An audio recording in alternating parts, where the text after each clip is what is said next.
The exhibit is about Stardust, which is a space mission to collect samples from a comet.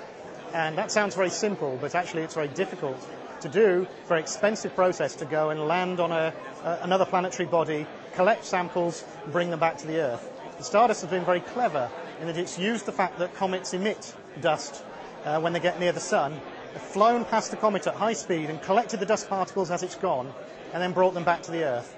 The whole reason for going to a comet and bringing bits back is because comets are left over from the formation of the solar system.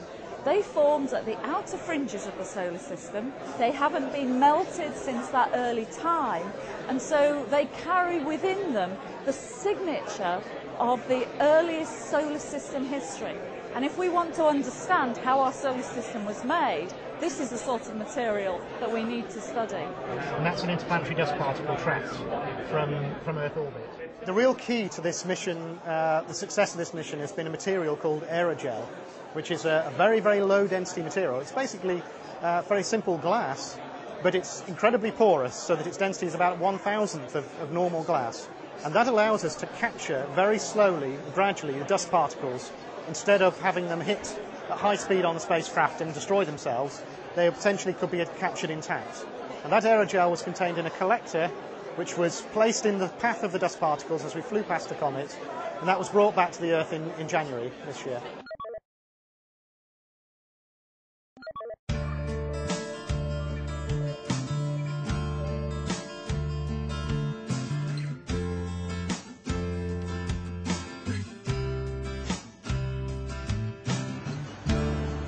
Planetary Sciences is part of the science faculty here at the Open University, based in Milton Keynes.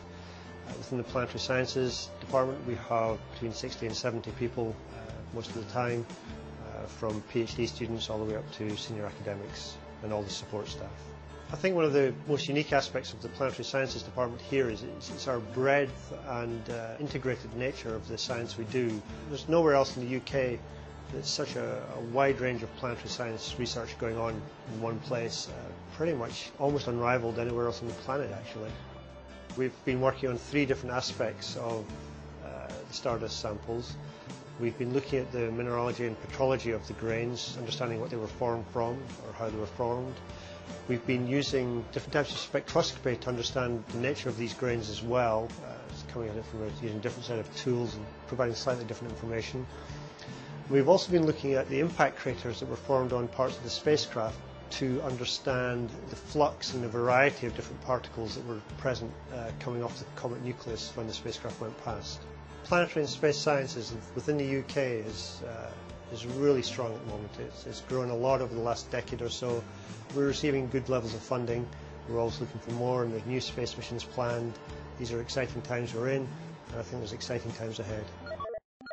If this mission had happened 10 years ago, 5 years ago, we just couldn't have done much with the dust, because the dust particles are absolutely tiny. The biggest particles are about a micron across, which is 1,000th of a millimetre. And over the last few years, we've had great advances in microscopes, electron microscopes, in ion microprobes, to measure the composition of the elements and also of their isotopes in these particles. Also, a thing which probably would fire people up the most is that there's a possibility that comets may have seeded life, both on the Earth and possibly on other planets too, because they contain lots of organic material. The thing we don't know is what form that organic material takes. Could it be molecules that could ultimately seed life? And those are big questions that we're addressing over the next few years when we're looking at these tiny, tiny samples from the comet. Comets, of course, are made of ice and gas and dust. We haven't got any of the ice. We haven't got any of the gas. So we need to think of future missions to comets to measure those things. Fortunately, there is a mission on the way to a comet, a mission called Rosetta, which will arrive at a comet in 2014. And that is going to have a lander which will land on the surface of the comet and start measuring the ice and the gases trapped in them.